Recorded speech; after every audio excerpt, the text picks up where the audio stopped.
The room was dark, the air thick with fear. A muffled scream broke the silence, weak and filled with pain. A girl lay on the cold floor, her body shaking, her hands tied. Tears streaked her face as she gasped for breath. Blood pooled beside her, dripping steadily from her trembling hand. One of her fingers was missing. The wound was fresh, raw, the pain unbearable. Neo stood over her, his breath ragged, his hands shaking. His fingers were stained red, but all he could see was the golden ring in his grasp. It gleamed, perfect and untouched, as if it hadn't just been ripped away in the most brutal way possible. His heart pounded. He had done it. He had taken what he wanted. The ring that had consumed his thoughts, that had filled him with longing and obsession, was finally his. But something felt wrong. The moment he slid the ring onto his finger, a chill ran up his arm, deep into his bones. His breath caught. The air in the room shifted, pressing against him, heavy and suffocating. His fingers twitched, his whole body tense. The shadows seemed to stretch, creeping toward him. Then, the girl stopped shaking. Her crying ceased. Slowly, she lifted her head. Her eyes met his, but they weren't the same. They were hollow, dark, filled with something unnatural. A slow smile curled across her lips, eerie and knowing. Neo's pulse quickened. A strange whisper filled the room, soft but suffocating. It wasn't coming from her. It was everywhere, crawling into his mind. He reached for the ring, panic surging through him. He needed to take it off now, but his fingers wouldn't move. The ring wouldn't budge. The cold spread deeper, twisting inside him, wrapping around his soul. His breath came in short gasps. He had made a terrible mistake, and now there was no escape. 3 days earlier, the house was filled with laughter, warmth, and a sense of comfort that only family could provide. Afiya, a confident 19-year-old, sat in the living room, her hands gracefully moving as she spoke. But what truly caught everyone's attention wasn't her words. It was the gold ring on her finger. It shone under the light, smooth and flawless, its presence impossible to ignore. That ring wasn't just any piece of jewelry. It was her mother's, a treasure left behind before she passed away. More than just a memory, it was a symbol of strength, protection, and legacy. Afiya wore it with pride, knowing it carried the spirit of the woman who raised her. It wasn't about vanity, it was about connection, and everyone in the family knew it. The whispers had been passed down for generations. If the ring is ever taken by force, the elders warned, the thief's life will fall apart. It was more than a superstition.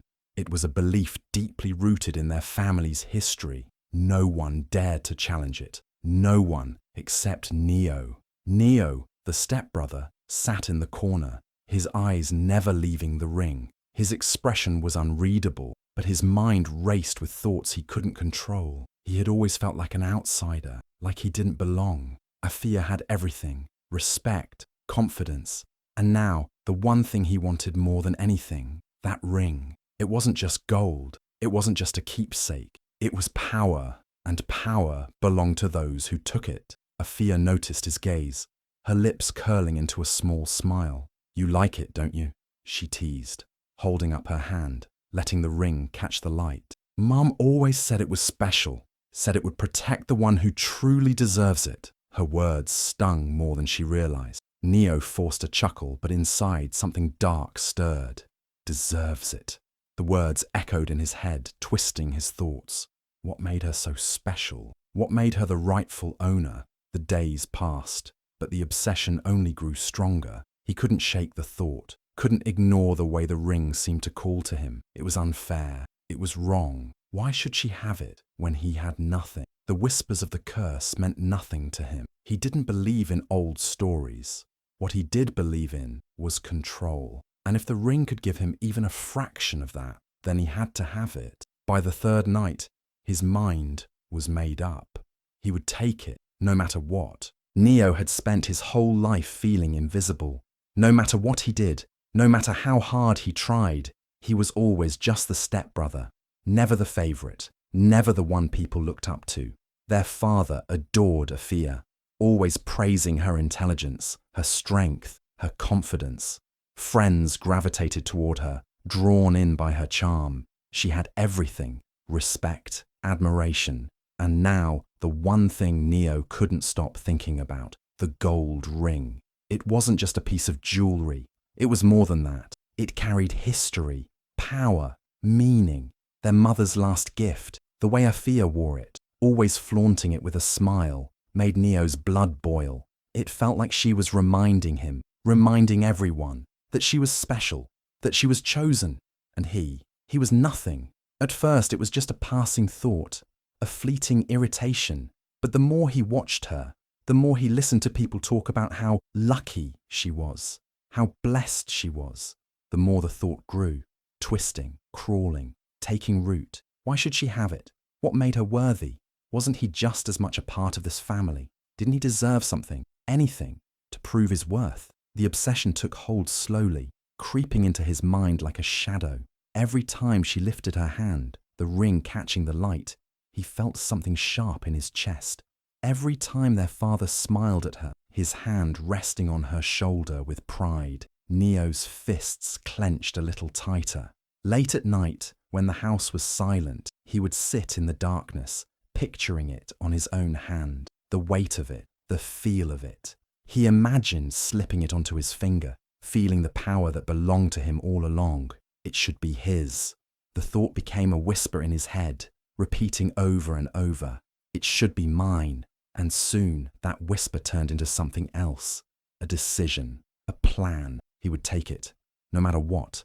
Neo's mind was restless, consumed by one thought: the ring. It had taken over him, whispering in his head, filling his dreams, making it impossible to focus on anything else. He needed to have it, and now he had a plan. One evening, as he sat quietly in the living room, pretending not to care, he overheard Afiya talking to one of her friends. She laughed, twirling the ring on her finger. "I never take it off," she said. "Not even when I sleep." Neo's heart pounded. That was the confirmation he needed. She never took it off. That meant there was only one way to get it. He had to take it from her himself, but he couldn't just grab it. She had to trust him. He had to wait. For days he was patient, careful. He acted normal, even friendly. He helped her carry groceries, joked around with her, even defended her when their father scolded her over something small. Afiya smiled at him, completely unaware of the thoughts brewing inside his head. At night, Neo lay awake, staring at the ceiling, running through every possible way he could take the ring. He couldn't risk waking her up. He needed to be smart. He needed her to be completely vulnerable.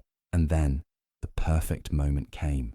Afiya had spent the entire day running errands, meeting up with friends, and by the time she got home, she was exhausted. She barely said goodnight before heading straight to bed. Neo watched her, his heart pounding. This was it. He waited until the house was completely silent, the kind of silence that made every small movement sound like a scream. Slowly, carefully, he crept towards her room. The door was slightly open. He peered inside. She was asleep, her breathing slow and steady. The golden ring still gleamed on her finger. Neo swallowed hard. His hands were shaking, but he forced himself to stay calm. He couldn't mess this up. He had to be quick. He took a deep breath and stepped inside. He was close enough now, close enough to reach out, close enough to take it. His fingers trembled as they hovered over her hand. The ring sat there waiting for him. He had dreamed about this moment for days. All he had to do was take it. The house was silent, the kind of silence that made every small sound feel louder, heavier. Neo moved like a shadow, careful, controlled, his breath shallow as he stepped into Afiya's room. The moonlight cast a pale glow through the window, illuminating her sleeping form. Her hand rested on the blanket, the gold ring still wrapped around her finger. His heart pounded in his chest. This was it. This was the moment he had been waiting for. He reached out, fingers trembling, and gently tried to slide the ring off, but it didn't move. He tried again, pulling slowly, carefully. Still nothing. His pulse quickened. He gritted his teeth, gripping her finger tighter, twisting the ring slightly, hoping it would loosen. Afiya stirred. Neo froze, his entire body going rigid. He held his breath, waiting. She sighed softly, shifting slightly, but didn't wake up. Relief flooded through him. But his frustration only grew. The ring wouldn't come off. It was stuck. Panic started to creep in. He had come too far. He couldn't leave without it. His obsession had swallowed him whole. He needed that ring. It was meant for him. And if it wouldn't come off easily, his eyes darkened. His hand tightened into a fist. There was only one way. Without another thought, he reached for the knife he had hidden in his pocket. His fingers wrapped around the handle, his grip firm. He glanced at Afiya one last time, but there was no hesitation left in him. The hunger in his heart had already drowned out every last bit of humanity. With a sharp inhale, he lifted the knife, and with one ruthless slash, the room filled with the sound of flesh tearing, a muffled gasp escaping Afiya's lips before pain fully registered. Blood spattered onto the sheets, warm and dark, soaking through the fabric. The severed finger fell onto the mattress, the gold ring still wrapped around it. For a split second, there was silence. Then, Afiya screamed, a raw, gut-wrenching sound that shattered the stillness of the night. Pain, blinding, searing pain. It ripped through Afiya's body like fire, her screams echoing in the silent house. Blood gushed from her hand, soaking the sheets, dripping onto the floor. She could barely process what had happened. One moment she was asleep, the next, agony was all she knew. Her breath came in ragged gasps as she clutched her bleeding hand, trying to stop the flow. The room spun. The pain made her dizzy, her vision fading in and out. She wanted to cry, to scream for help, but her throat was raw. Footsteps. Running. Neo was gone. He had left her there, bleeding, dying. Her body trembled, cold creeping up her spine as the reality of betrayal sank in. The person she had trusted, the brother she had grown up with, he had done this. He had taken everything from her. And yet, she wasn't dead. Her blood soaked the wooden floor, pooling in the cracks. The air grew heavy, thick, as if the very room was holding its breath. Then, something shifted. A pulse, not from her heart, but from the floor itself, the superstition. She had always known the stories, the warnings passed down through generations. If the ring is taken by force, the thief's life will fall apart. She had never truly believed it. Not until now. The blood on the ground darkened, swirling like ink spreading through water. A chill ran through her veins.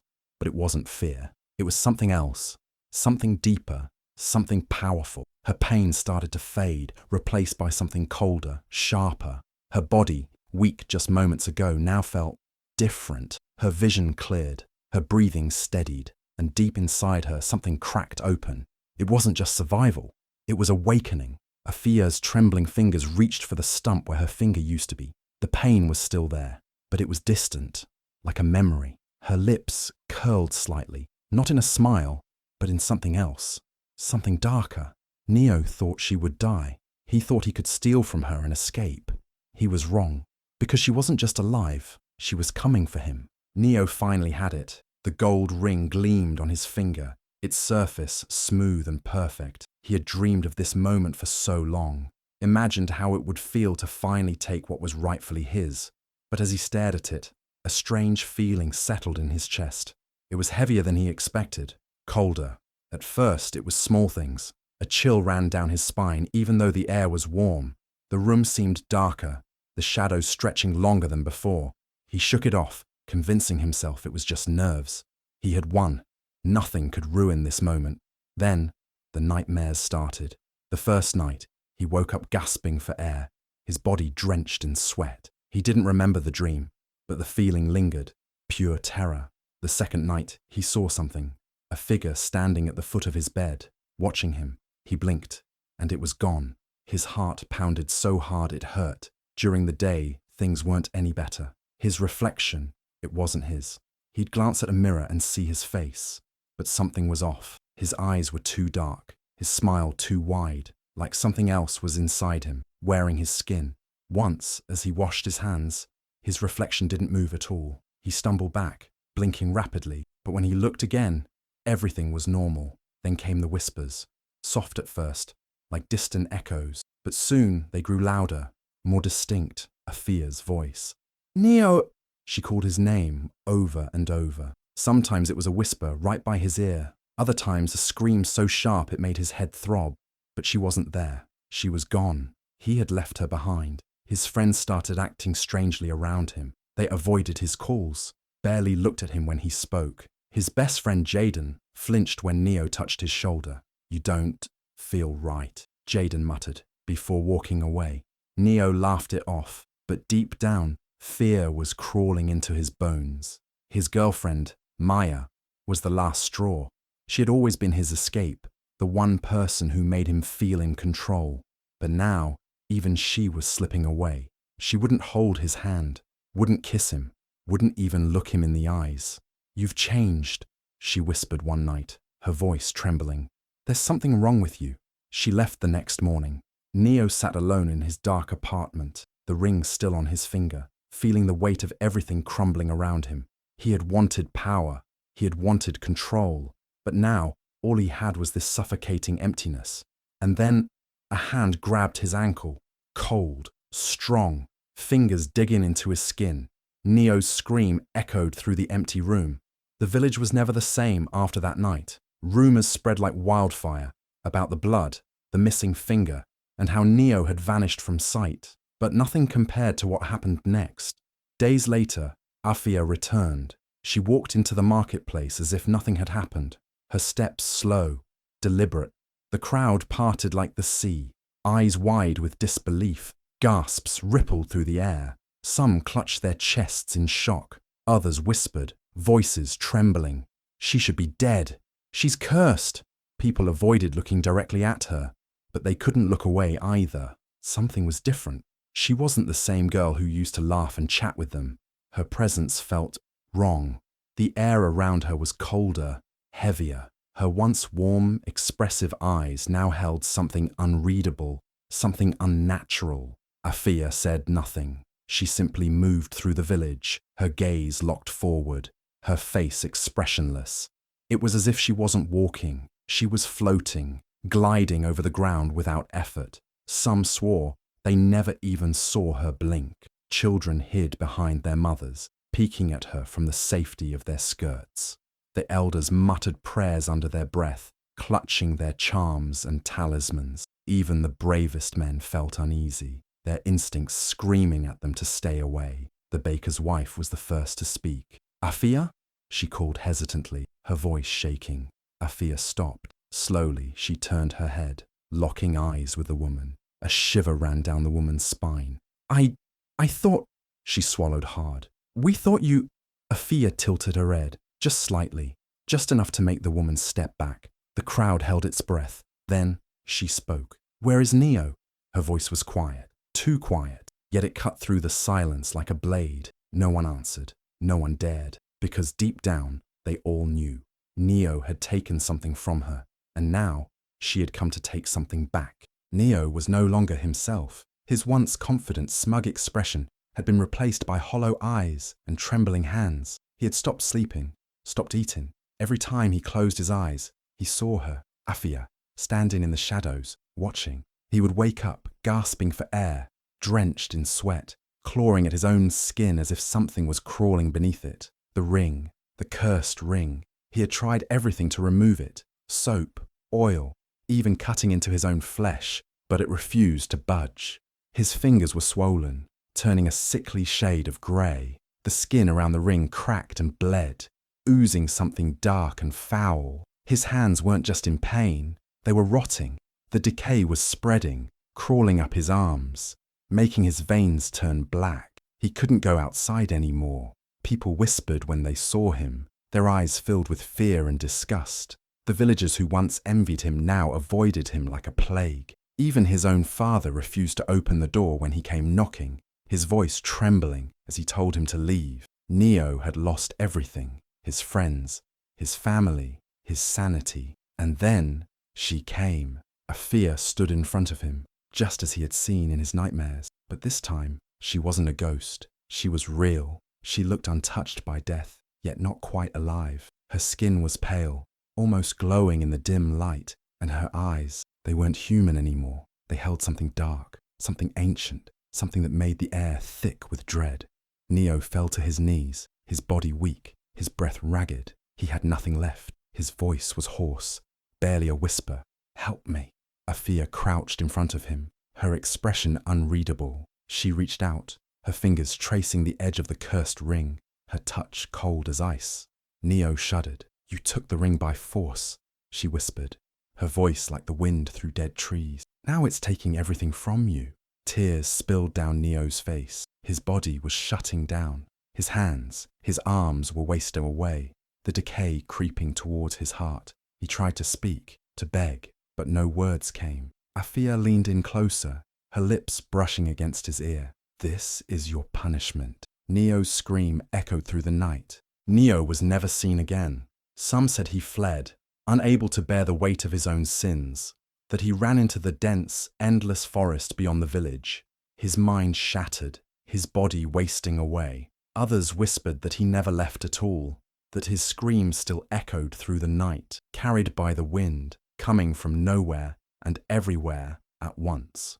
The villagers refused to speak his name. They locked their doors before the sun set, praying that whatever curse had taken him wouldn't come for them next. Children were warned never to wander alone, never to pick up anything that didn't belong to them. But fear has a way of fading with time, and curiosity never dies. One evening, long after the village had tried to forget, a young boy wandered too far from home. His bare feet kicked at the dirt as he chased after a firefly, laughing as it flickered in the dark. But then he saw it, a golden shimmer, half buried in the earth. The boy bent down, brushing away the dust with small, eager fingers. His breath caught in his throat as the object revealed itself, a ring, smooth, gleaming, untouched by time. It was perfect, too perfect. His heartbeat quickened. His mother had told him stories of a cursed ring that destroyed a man, stories of screams that never faded, but those were just stories, right?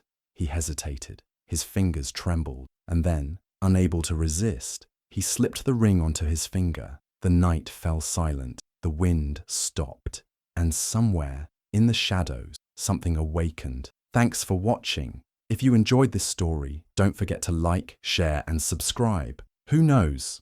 Maybe the ring is still out there, waiting. Would you take it? Let us know in the comments.